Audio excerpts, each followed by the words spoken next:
when the world has got you down. And Alzheimer's sucks. It's an equal opportunity disease that chips away at everything we hold dear. And to date, there's no cure. So until there is, we continue to fight with the most powerful tool in our arsenal, love. This is Love Conquers Alls, a real and really positive podcast that takes a deep dive into everything Alzheimer's, the good, the bad, and everything in between. And now, here are your hosts, Susie Singer-Carter and me, Don Priest. Good afternoon, I'm Susie Singer-Carter. And I'm Don Priest, and this is Love Conquers Alls. Hello, Susan. Donald, how you doing? I'm swell. What is the Are you? What is the word? What? Yeah, well, you know, I mean that's a matter of opinion, but I think I'm swell. So, Well, if you do, how that's are what you? counts. Yes. I am swellish. Yeah. Yes. I'm swellish. Ish. Ish. Yeah. Well, it's been What's a happening? nonstop. I'm busy. I know. Doing I know. things, and like we are both busy.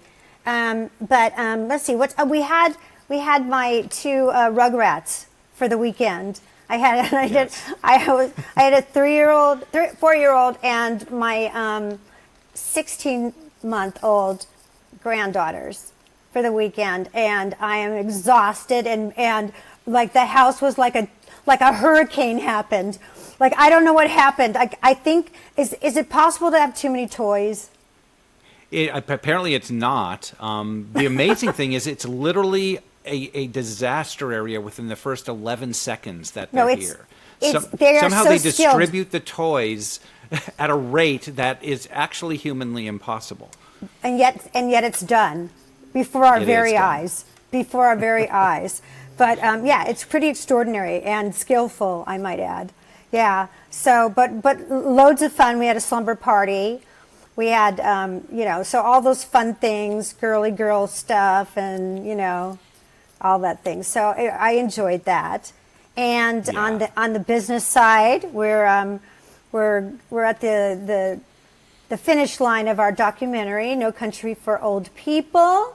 And we're at that point where we're bravely taking notes from strangers and others, and so difficult to hear other people's.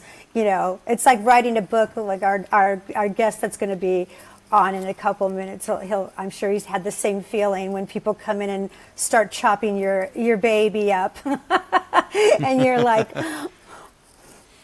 Wow. You don't understand. Stop. And that's your opinion. And yeah. Thank you. Yeah. Yeah. But that's where we're at, and we're being brave. We're being brave, big girls and big boys, and listening with open ears and open minds, ish. And that's what we're doing. Absolutely. But That's I all will we can remind do. you that we're still raising money for the finishing funds, and it's all tax deductible. I'm sure if you listen to us, you probably know this already, but we're taking donations still through the National Consumer Voice for long-term care, and they are incredible, and they are our partners, and it's 100% tax deductible, and but we're very close to getting this out there for everybody, and we hope that it makes a big, huge change, and we're proud of our work. So Absolutely, because we're not Yeah. doing this for ourselves. We're doing this for we're trying to everybody. save everyone from going through what Susie went through and what countless people are going through right now every minute. So As we very important. speak, we need to change our long-term care system now. Stat. So, stat. Right. But that's what we do. It's like when you go through a crisis of any kind or a challenge, and then, you learn, then I think that it is important to pay it forward, right? And so that other people can benefit from your experience, like our next guest, right? Indeed. So, Who Don, did why don't just you- that. I know. Why don't you do a lovely introduction, and then we'll get into it. I will do that right now. Great. I'm a lawyer by trade, politician by practice, and an academic by accident. These are the musings of the remarkable Max Sherman, a former Texas state senator, president of West Texas State University, and dean of the LBJ School of Public Affairs. His leadership roles also include president of the National Association of Schools of Public Affairs and vice president of the Harry S. Truman Scholarship Foundation. And recently, he was honored as an 80 over 80 recipient. Now a young and energetic 89 years old, Max Sherman's life has been significantly influenced by women, but one in particular has shaped who he is today. In 1953, Max was among 4 high school boys conducting a church service at a local jail when he first laid eyes on Jean Alice, who was there with her fold-up field organ, and their love affair still thrives to this day. But in 2002, Jean Alice started noticing that something was different and soon after was diagnosed with Alzheimer's. Through the inevitable progression of the disease, Max and Jean Alice's journey together is now chronicled in the beautiful and poignant memoir, Releasing the Butterfly, A Love Affair in 4 Acts. An honest, heart-wrenching, and insightful look at not only the disease, but a bond that could not be broken. And we are so excited to have the author of this ode to a 70-year love affair with us today. So let's say hello to Max Sherman. Hello, Max. Hello, Max. Hi, Don and Susie. I'm delighted to be with you. Thank you. We're delighted to be with you. Everything about who you are and your love, your incredible love, lifelong love, resonates so deeply with us, and your compassionate caregiving is just so beautiful to read about and to learn about, and just really goes with our show Love Conquers Alls, because that's really what you did. You used the love, and you're still using the love, right? Well, we were together just a short time before we're talking here, and we were sitting there, and she has her head there, and so I've learned if in my raspy voice I would sing to her, so I was singing an old song that everybody knows, and I'm not very good at it, but I said, morning has broken in the first morning. And she looks over him and raises it up and opens those hazel eyes, and I just melt. And then we've learned in Alzheimer's, you have to read different signals. And one of the signals that we've learned is that the way that we kiss now is a little different than when we used to kiss on the lips and if we're talking to it, she will. That's 3 big kisses.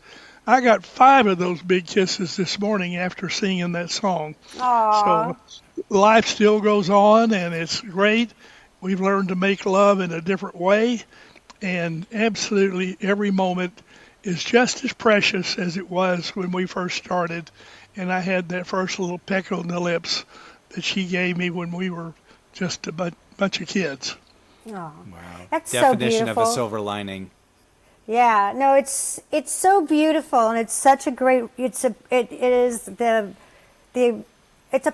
a poster child for the best kind of approach to this kind of journey, And it took, and I know from reading your book and also listening to you talk on other interviews, that it is a learning curve, right? And that Absolutely. And it takes that, the tripping over ourselves and realizing that, okay, this isn't working. Because, I always say that when my mom was diagnosed, I was certain that I was going to be the one that cures this. But, other people can't, but I will, right? Until you realize that monster is way stronger than all of us. And now I'm, going to have, and then I figured out how to lean into my mom, into every stage, and learn how to communicate with her like you're doing with Jean Alice, which is it is so rewarding and so beautiful. And just really, really compliment you on going the distance the way you are. Susie, could I maybe just pick up on that? Because as I've been asked to talk about the book with different groups of senior citizens, and we live in a senior retirement community. It's a wonderful place, but most people probably here because somewhere in their lives, either a parent or a grandparent or someone close has been touched by Alzheimer's. And everyone's afraid, well, it might happen to me or it might happen close to me. And so I don't think we're ever prepared for it. And as I've met with these groups, that a chapter, I think, is chapter 46, and it's at one page in the regular page book, and it's at another in the large print book. But it's only about 3 pages. It's very short, but it makes the point that you were just talking about. Because I was making all the decisions. I picked out the clothes she wore. I picked the food that we ate. I took us wherever we needed to go. I chose what we watched on television. I was really trying to be the fixer, and I could fix this. Well, I'm not going to fix it, I finally realized. And I said that what was happening is that I was stealing my love from her nibble by nibble, little by little, by doing that every time. And I had to learn that I was not the drill sergeant. I was not the one who said, get in line, step up, you're going too slow, you're going too fast.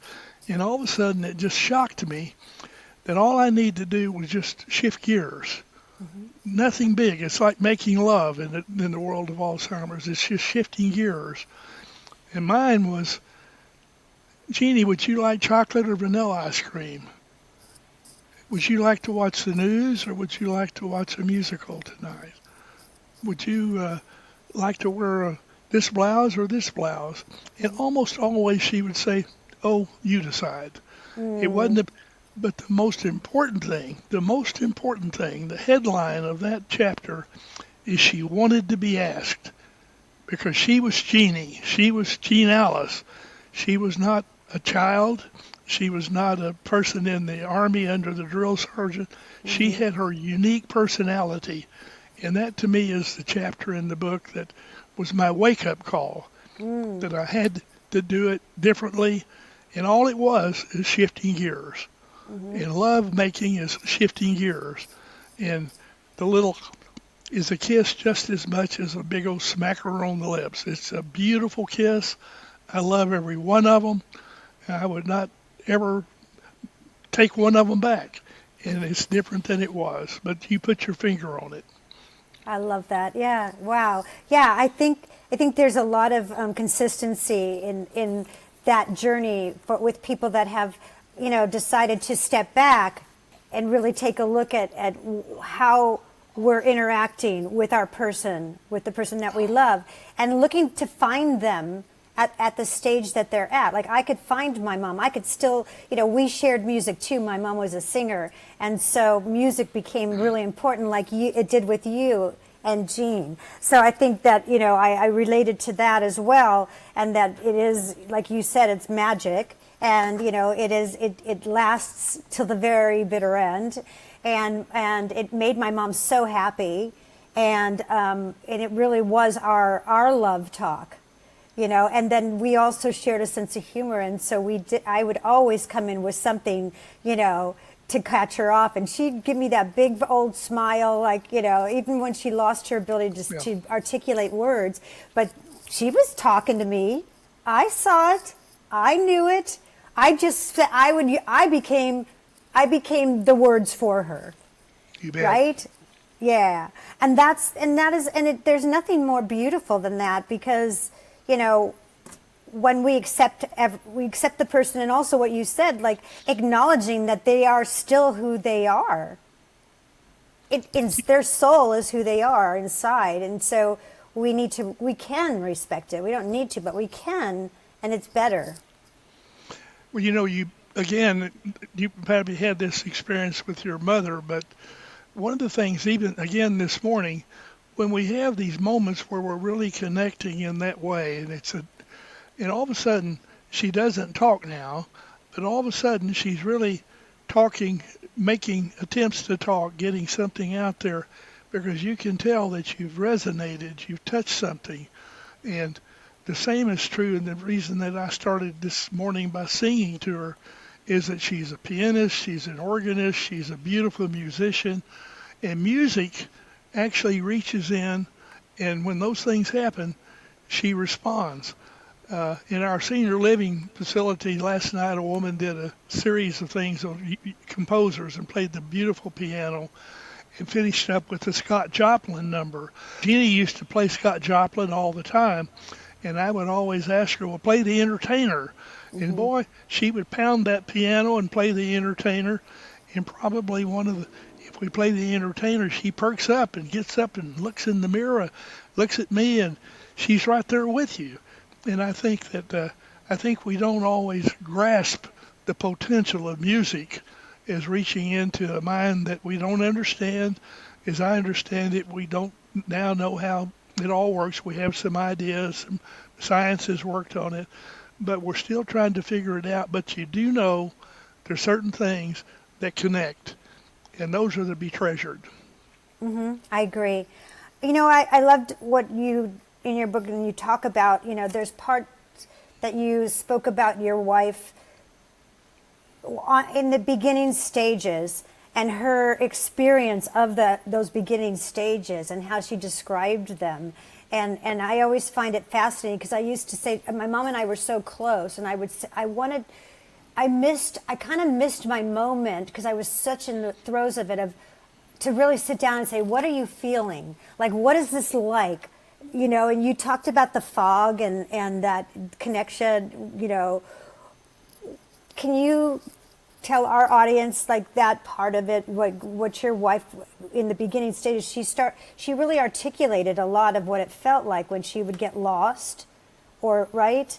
And I think that's so important for us who don't have it to really understand the fluidity of it, because it comes and goes in the beginning, correct?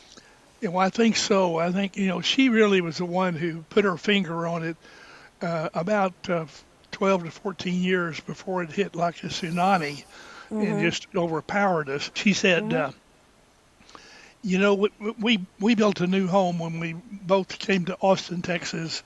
I was dean of the LBJ school, and she was head of the conference center, and we had very active lives.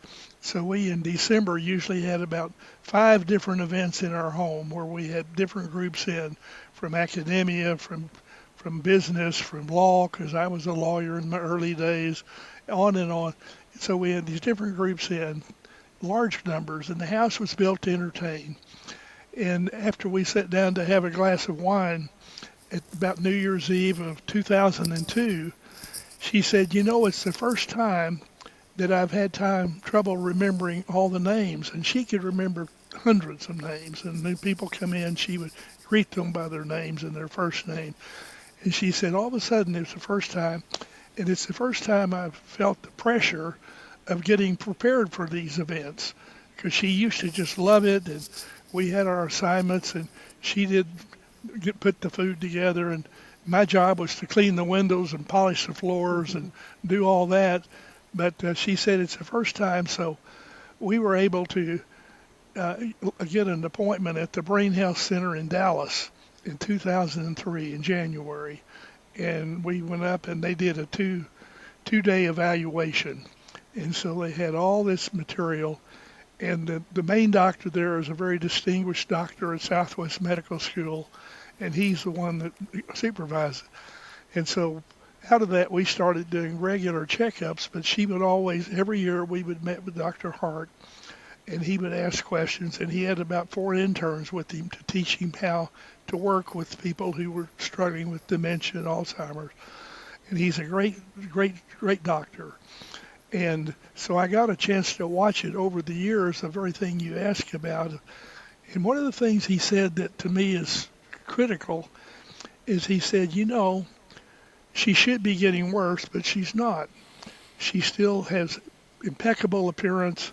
When I ask her questions, she looks me right in the eye. And he said, as long as that's there, they said that there may be issues where she takes the grandchildren to school and gets lost, or she's going to meet some friends and takes a turn the wrong way. So those were the little signals, and she talked about those. But by and large, she felt competent. And then she is an organist in our church. The organ there is actually named for her because it's a big, big, beautiful organ, and she was a great church organist. And we dedicated it on her birthday in 2014. and we had the fellow who does the Wanamaker organ in Philadelphia who came down to play for it. And she was in the audience. The church was full of people, friends from years from our church. And she was in her element. And we did 2 events with friends, musicians one time, friends the next. And then 1 month later is when all hell hit. And they took a flip because she had been on high, going strong, loving every moment of it.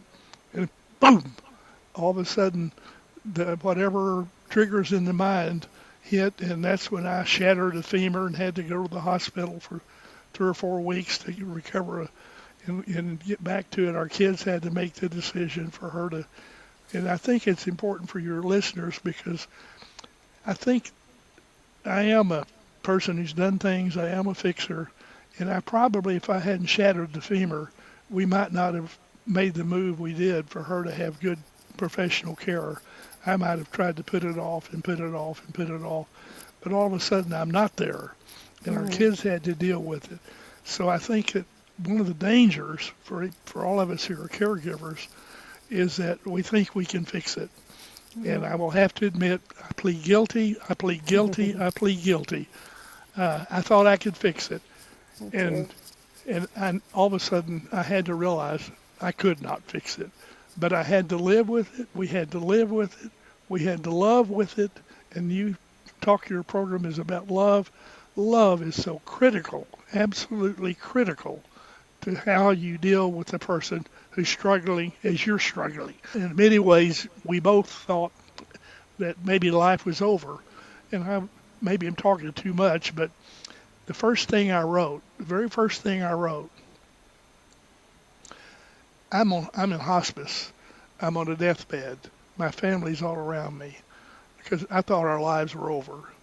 And they asked me some question, and I'm not really sure what I'm saying. And this is all fictional. It's just in my mind. And all of a sudden I see a stage floating overhead. And I say, well, maybe that's it. And all of a sudden I decided I could write about it in fiction and not in reality. So I took the stage and I took Thornton Wilder's play Our Town, and I created myself as George, and I created Jean Ellis as Emily. So almost everything that was written originally was written for fictional characters. And the psychiatrist or the therapist was really the stage manager out of Our Town. Never dreamed it, never thought I would do that. And all of a sudden it becomes the vehicle. And you have to find the vehicle to how you live with it and how you make it work. And it evolved. And maybe a little later as we talk, I'll tell a story, because one of the things that scares the hell out of me, excuse my language, is that the stigma that no one wants to talk about it. No one wants to talk about it. So we say, oh, she's just forgetting. Oh, she didn't remember. And we kind of put it off, and we put it off. And then all of a sudden you realize, it's more than that. I can't fix it. And I'll come back to the stigma question in a moment, but I've kind of rattled on for a while. But I just think those are critical issues. Right. No, it's exactly why I made My Mom and the Girl, because I mean, and I think also the stigma comes from misunderstanding and a lack of education, and that lack of education comes from ageism, and because people don't want to look at it, and it frightens them, and so it's easier to compartmentalize it and say, well, they don't remember, so that's it. I mean, I talk about my brother when my mom was first diagnosed, and he would say, I'd say, why don't you come and see her more often? Well, she doesn't remember. Well, I'm sure you understand how silly that is. It's like, yeah, and they do remember. They remember here. And so it's very important for them to have that support. But it's also so misunderstood. It's just looked at in such a surface way. And so that it's easy to dismiss. And it's also, and I understand that it is difficult for people to face it. Some people aren't strong enough, I guess, right? Let me give you an example, if I may, because Sure. it's a different area than we're talking about, but it was my wake. It was what helped me to work through it.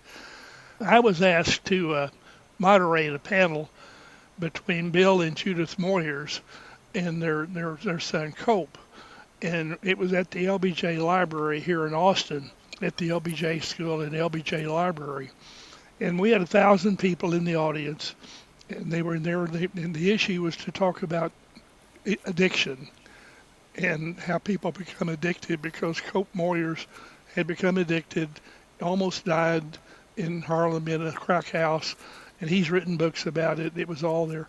But on the point of stigma, Judith Moyers told a story that night that was a wake-up call for me when she talked about breast cancer.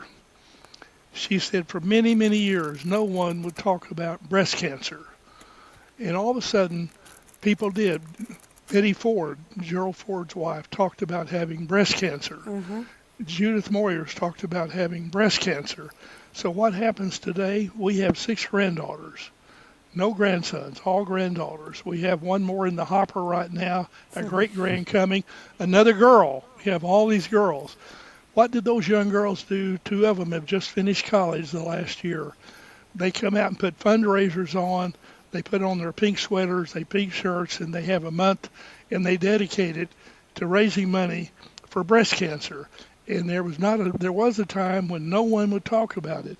If Right. you can get it out of the closet and get it out there, then I believe it's going to be a vehicle. I think I commend what you guys are doing and been doing it for 25 years. Get it out of the closet, talk about it, and you're going to help find ways eventually to deal with it for the caregiver and also the person needing the care. Definitely, definitely. Yeah, I mean that's what we aim to do. And I think there's a lot of us now than there ever was before. You know, I know my mom had Alzheimer's for 16 years, and when I first, heard of it, I had preconceived ideas and stereotypes, about it. And I thought, oh my God, I thought I had to protect my mom, that people would not be understanding. And, I learned, it took me a little while, but I learned that people, when you educate people, they're much more, they are more understanding. They can be understanding and more than you think that they are or would ever be. And so that was very, that was enlightening and also reconfirming for me to find out how many people were actually much more empathetic and compassionate than I thought that they would be. And I think so it really showed me that if you educate people, give them the opportunity to step up, they will. You bet.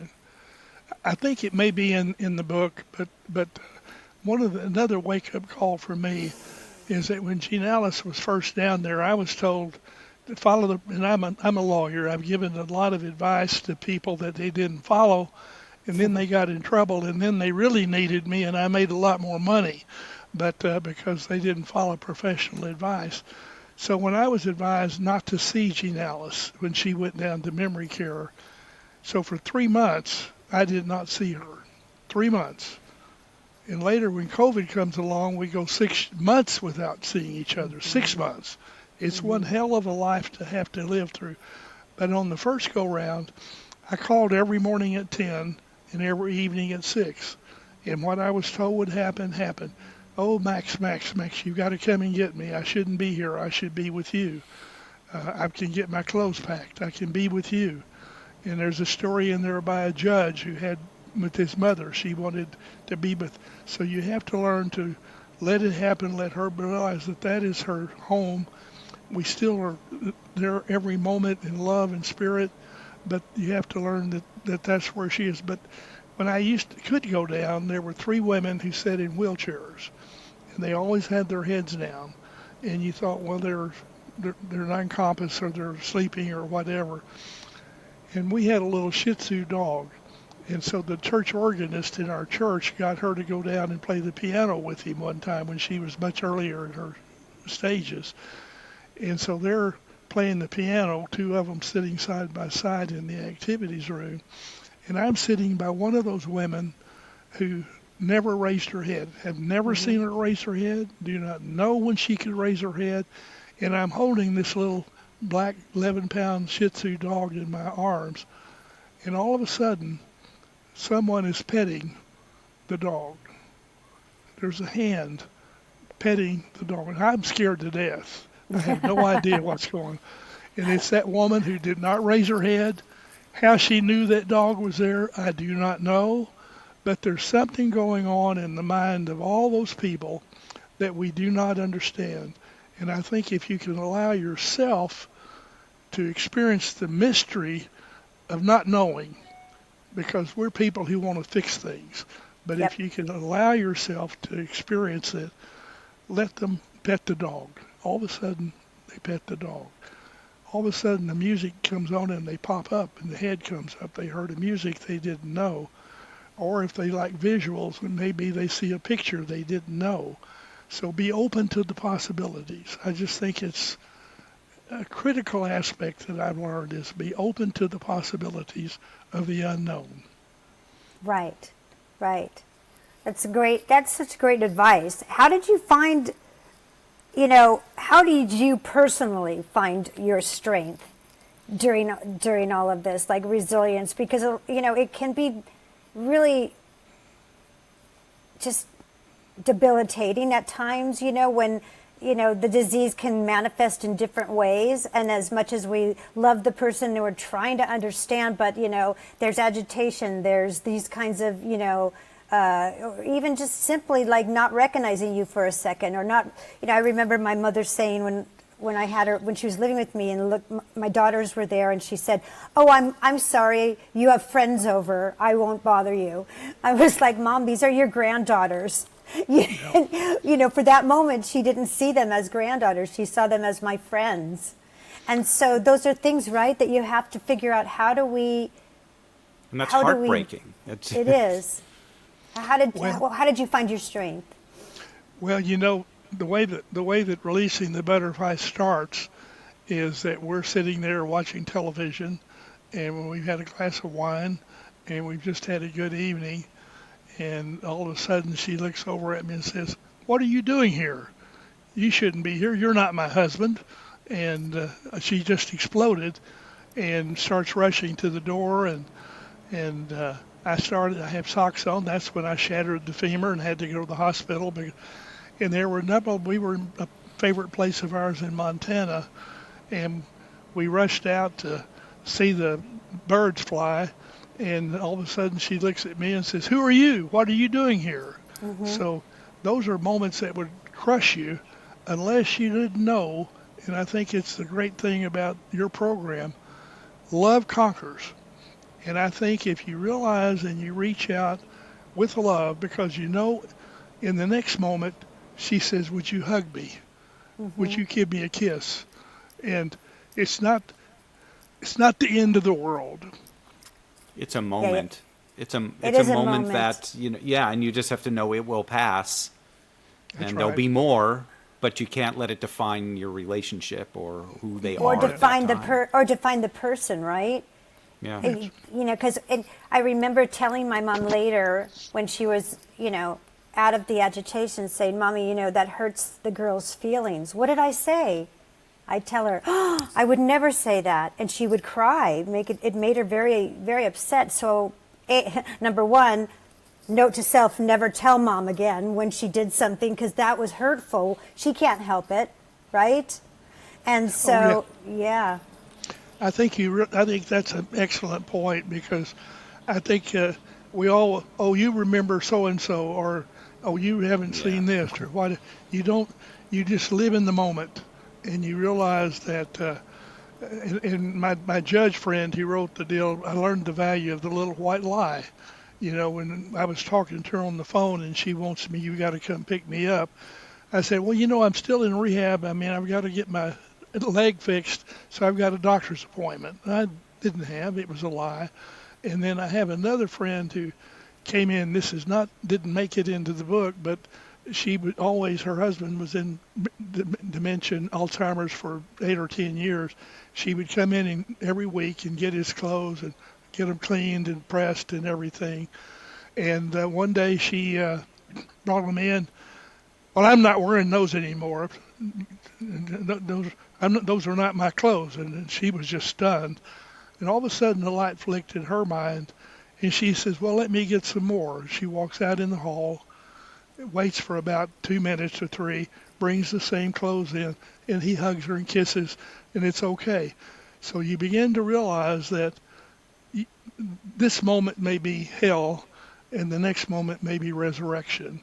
And so I think you just want to keep those things in mind as you work through it, because, and then there may be a moment where it doesn't recover as you thought it would. It's been recovering, as you may recall in the book.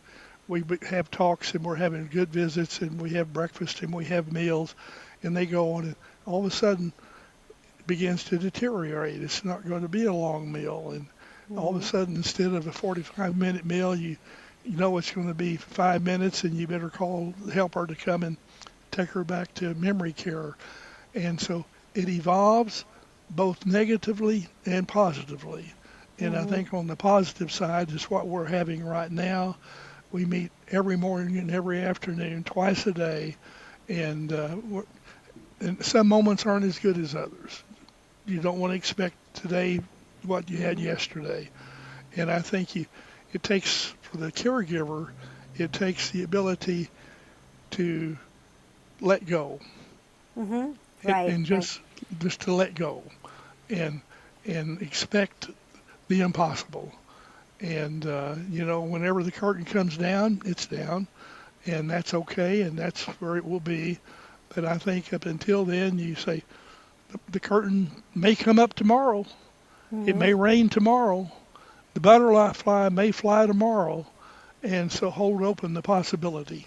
Right. And that's so healthy for not only them, but for the caregiver.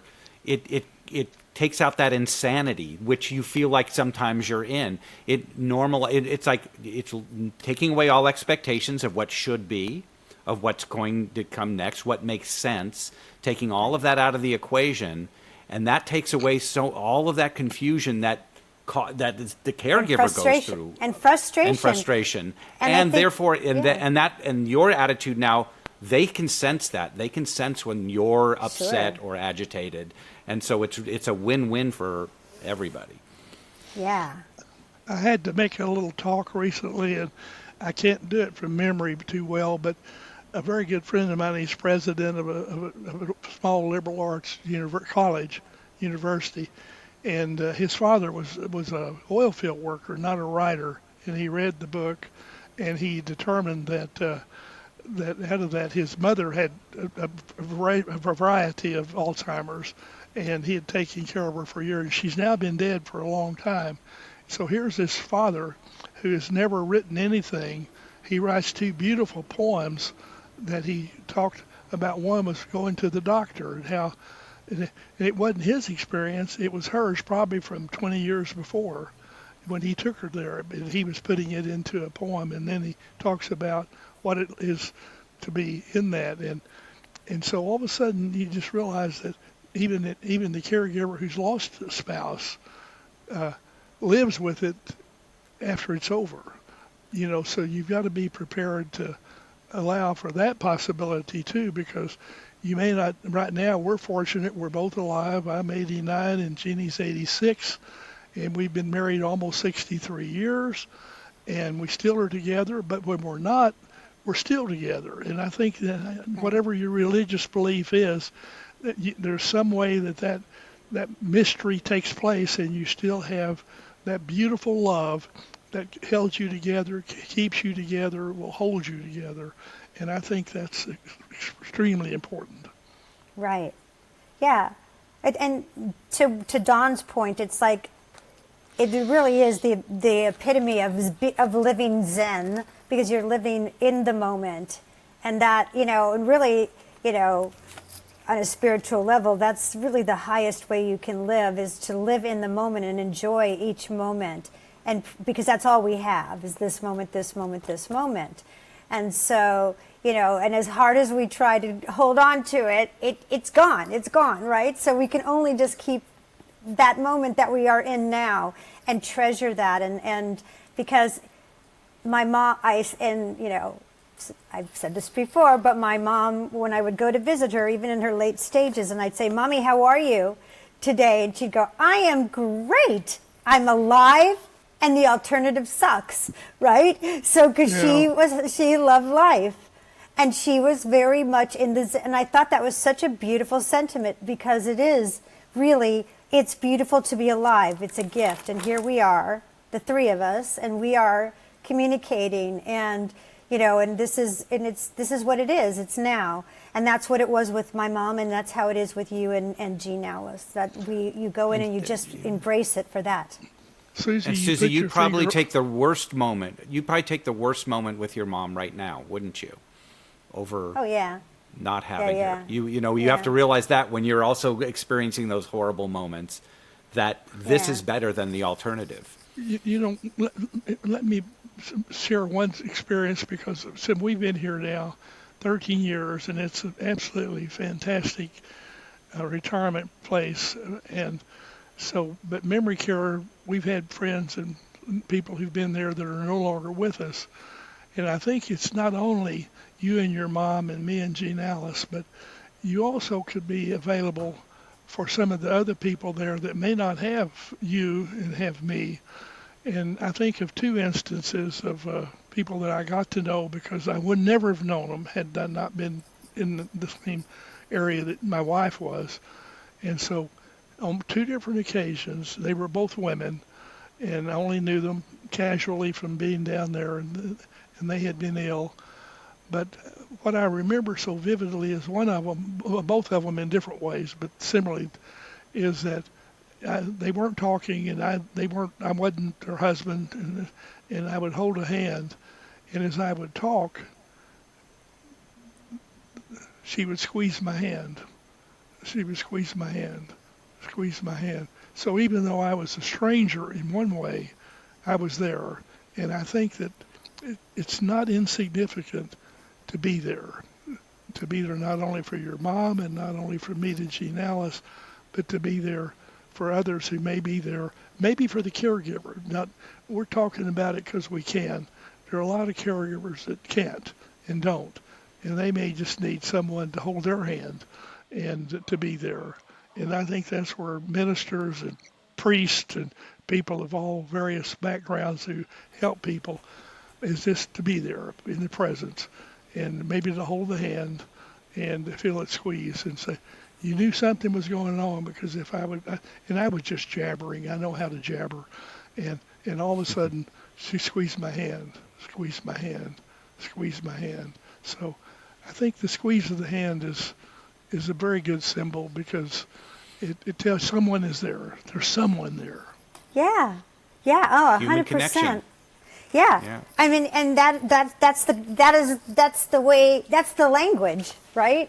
That's the language that person was capable of, and she's telling you so much in that squeeze of the hand. Mm-hmm. And my mom would do that towards the end. She would squeeze, and she would smile, and I'd go, I hear you, I hear those words coming, I know what you're thinking. I would try to fill in for her, because she couldn't say the words. So I would really pay attention. And also, you're so right. And, when it comes to being there for other people, and I also think that it not only serves them, it serves us, because there's nothing better than making, that feeling when you're there and you walk out and you realize, like, you just made so many people feel acknowledged and feel, that they're alive, and that they are, you're giving them, you're justifying them, and it's beautiful, and you can't have a better feeling than that. I'm telling you, I highly recommend it. I do. Who would have thought that you could feel so good leaving, a facility, even a nursing home where there's very, people with high acuities, but you sing songs and people are so happy. And by the way, you don't have to be the best singer. They'll be appreciative. That's like, join in, everybody. And it is a beautiful thing. It really is. Yeah. And Max's cat Stevens is on point. Let me tell you, his his Oh, morning is broken. Yeah, That yeah. will cheer up everybody. So Well, Morning is Broken is a old. Actually an old. Where does it come from? The original. Do you know, Max? I don't really know for sure. No. Okay, because I know it's like I think it is some. It's from a. It might have been from a religious poem or something. I know it wasn't original. Yeah, I think he. we're talking about the music, but in the early stages, it's not as true now. Although about every once in a while I try to, because when I was trying to court Jean Alice when we were college students, I knew she would loved English and literature and music, and so when we would meet, I actually memorized Shakespeare sonnet and then the Shelley sonnet, and the Shakespeare sonnet goes, "Let me not to the marriage of true minds admit impediments. Love is not love which alters, which in alterations finds, or bends with the remover to remove. Oh no, it is an ever fixed mark that looks on tempest and remains unshaken. It is the starred ever wondering bard whose worth's unknown, although his height be taken. Love alters not with his brief hours and weeks, but stretches out even to the edge of doom. But if this be error, and upon me proved, I never writ, nor no man ever loved." But I think that's one of the classic pieces of poetry. But what does it focus on? Love. Love. And it tells you that love is so powerful. I don't think we ever realize how hope and love and peace are things that reach deeply into the soul of a human being in a way that you can't explain. It's a mystery, and I just think that we don't give it enough credit. Amen. amen. Amen to that. We really believe it. Wow, this went so fast. Jeez. I do want to, I just want to touch on the fact that, you've took everything that you have learned and experienced over the years, and you did create this amazing book, Releasing the Butterfly, A Love Affair in 4 Acts. And I think you told me before we started actually that you wrote this for yourself initially, correct? Right. It was nothing you were planning on letting the world see. Yeah, it was my therapy. It was for me, and it evolved. And as people learned that I was doing it, they asked me, "How are you dealing with it?" The questions would ask, and I'd try to relate, or maybe answering a question, I would tell them I've written something last night about the horror of it. And I don't know that there's a chapter that I wrote in there that it was based upon a really life experience of ours. But when we were leaving Amarillo, Texas, where we had lived for many years, and our mutual friends all came together, and they had a quilt. They each had a square in the quilt, some memory of our time there. And we had the quilt, and they gave it to us. And this was a true story, all really true. But I kept trying to understand what's going on. I was still trying to be the lawyer and figure it out.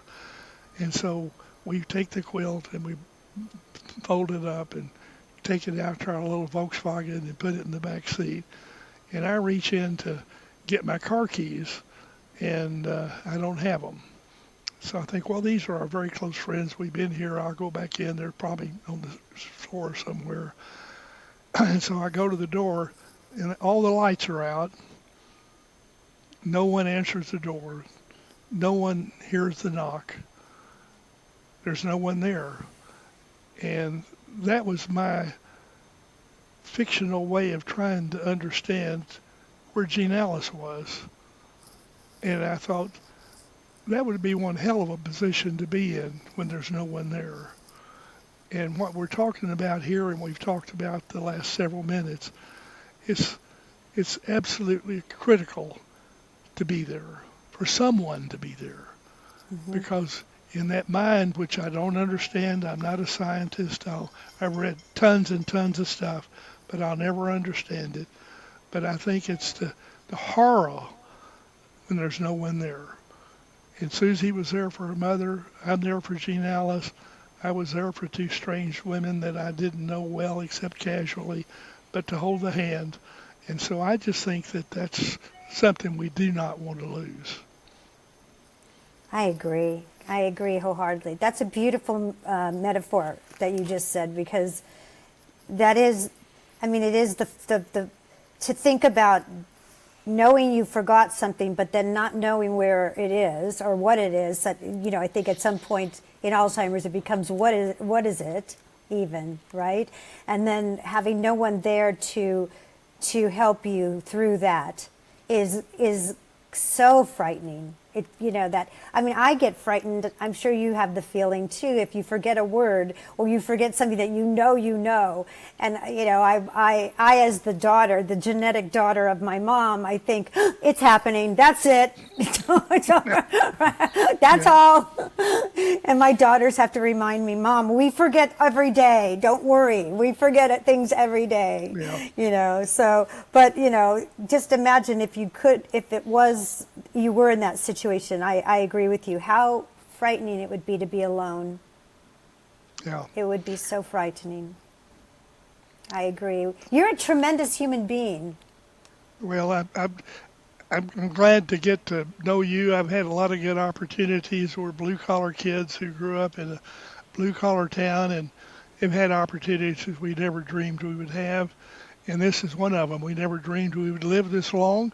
And we never read we would be talking about this subject, and we are, and I hope that somebody benefits and says, yeah, there's a way we can make this thing work. I love it. I love it. And I love how vibrant you are and how you just a wonderful role model, and you're romantic to boot. And you say, and you do a great, you know, anybody's going to do Shakespeare for me, I'm in. That's good. No wonder you guys.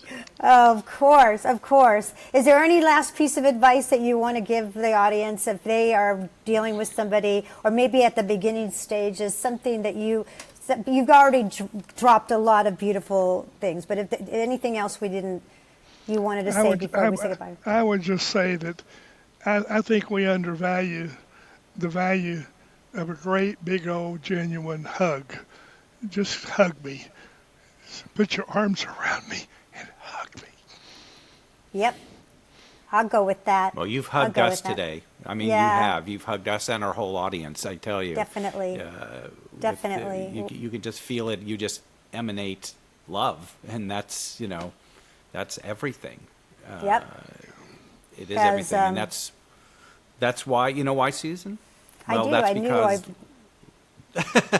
well, love is powerful, love is contagious, and love conquers all. So we thank everyone for watching, listening today. We thank our very, very special guest, Max Sherman. Please do go look for his book, Releasing the Butterflies, A Love Affair in 4 Acts, and we'll have all that information online. Like us, share us, love us, subscribe. And we will absolutely see you next time. Subscribe. Absolutely. And take care. And thanks again for listening. Take care, everybody. Bye-bye. Bye-bye.